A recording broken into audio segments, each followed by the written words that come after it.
Right, up next, I gotta say, I started out in animal rights 21 years ago this year, and long before I did, I used to see a name being printed on the local newspaper at the time. Every day it was Marion Fitzgibbon, Marion Fitzgibbon, Marion Fitzgibbon. At the time when I was first starting out, you'd fall over dogs on the streets in Limerick. Now you go down to Limerick City and you go on any street, there's a very little chance that you'll come across dogs. Marion has cleaned the streets up of Limerick with abandoned dogs, and her sanctuary is a fine sanctuary. She's devoted her life to the greyhounds and to all these other types of dogs, but she's an absolute pleasure to work with. She knows her stuff when it comes down to greyhounds, and she's got a brilliant team that came up on the bus from Limerick this morning as well, all devoted to animals. So Marion, over to you. Well, I'm really happy to be here. When I started out, I think it's my youngest son is 42 this year, so I came to Limerick 42 years ago. That's how long I'm around. So when I started out talking about greyhound welfare, that was in 1994, I became aware of it. Nobody really supported, and I was always going out there, I'm ashamed to be Irish, nobody supports greyhounds, and we would get a very small turnout. And I didn't ever think I would live to see a day when so many people would gather like you've come today to support the greyhounds. So I really want to say thank you from the bottom of my heart. You're making an old lady very happy today, and I didn't ever think this would happen. So I am like a cat with a saucer of milk today now. So anyway, now I'm not like a cat with a saucer of milk when I look up here to the minister. Now I have a lot of crows to pluck with the minister, and the latest one is that in the last 2 weeks he had the gall to issue a statement with some other people and of course his friends, the IGB, to say that greyhound welfare is at the core of the Department of Agriculture and the Irish greyhound industry. And I said, whoa, that's a new one. And I read it 2 or 3 times. It's on Facebook, it's everywhere, this statement. So I'd like to remind the minister today that we expect him now to stand up and, you know, if that's what he's thinking he's doing, we want to see some evidence. Now, I'm sure he is aware that last year in 2015 we registered 2,790 something odd greyhounds, new greyhound litters in Ireland. Now if we estimate even 6 puppies, 7 puppies, more likely 8 puppies per litter, every year we're turning out at least 20,000 new greyhounds. Now the department last year obviously didn't think that was enough greyhounds for us to be breeding in the last 12 months, so they recently issued a grant of €700,000 and they're calling it the Breeders' Incentive Grant.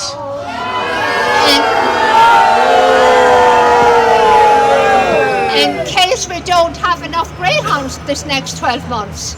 Now this is an insult to every greyhound living in Ireland today and all the ones that have died over the last 26 years since I started this work. Now they say things are improving, but this is a backward step to actually have a breeder's incentive grant. So I was thinking, why are we doing this? Obviously there's great brains up in this Department of Agriculture because they all have very good jobs and they must have passed all their exams, so they're not stupid. But now I discover they have introduced bags racing to Ireland over the last several weeks. It's a great kept secret. Nobody knows we have bags racing introduced in Ireland. Most people don't. I didn't see it in the media. So in 3 tracks already we have bags racing. Tell us more. Huh? Tell us more.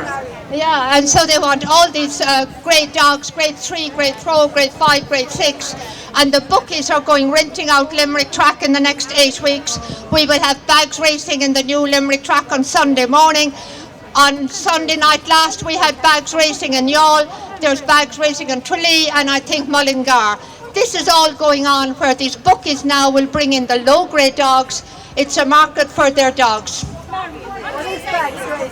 Bags racing is, wait till I see, I'm so old, bookmakers afternoon greyhound racing, and it's beamed into everybody's You know, it's beamed into the bookies and it's online. And they will take in poor grade dogs, novice dogs, poor grade, and every dog racing, if you bring your dog, you will get some kind of everyone gets paid at the, it's like what they did in Spain when I started out. The last dog will get some money at the end. So nobody can lose, and it's a horrible, horrible racing, totally unregulated, run by the bookies for money, nothing else.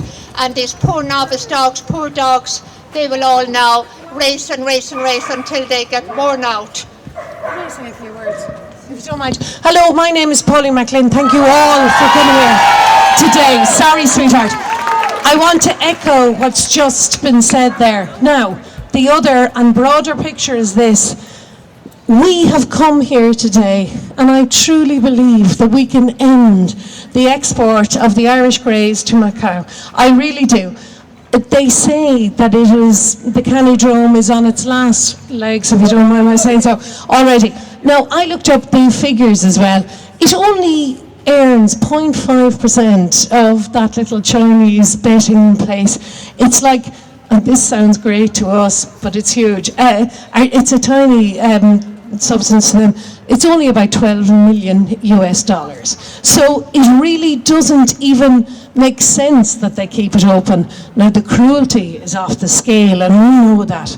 Now, the fact that we're here today, and we were here a few weeks ago, and God bless, banned blood sports, and I'm not a godly woman, but we were here for then, and bless Aaron for having us here today. I know the GSPCA come from Galway are here today and all. And Cage Northwest. People don't seem to realise that from tiny acorns are the big oak trees, and we are the tiny acorns. And I'll tell you why. We will save some dogs, and people think, are you nuts? We'll say one at a time. We're changing the world. So this today means everything for animal welfare. It means everything for the greys, for the greyhounds. That is totally it. And we will never give up until they just admit in there that they are responsible in some way for the welfare of Irish animals. There are so many more, but also, isn't it just the tip of the iceberg? They don't know. We're people power. We're coming to get them. We're coming to get them. Come on.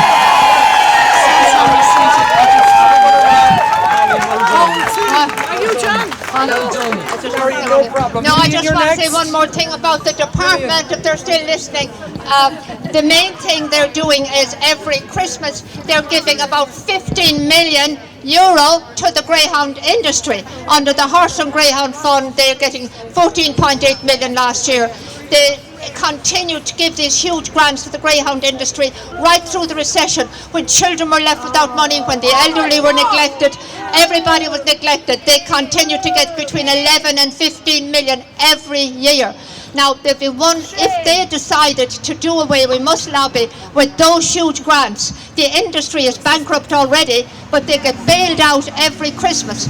If the Department of Agriculture would stop these insane grants to the industry would die. We wouldn't have to kill it would just lie down and die.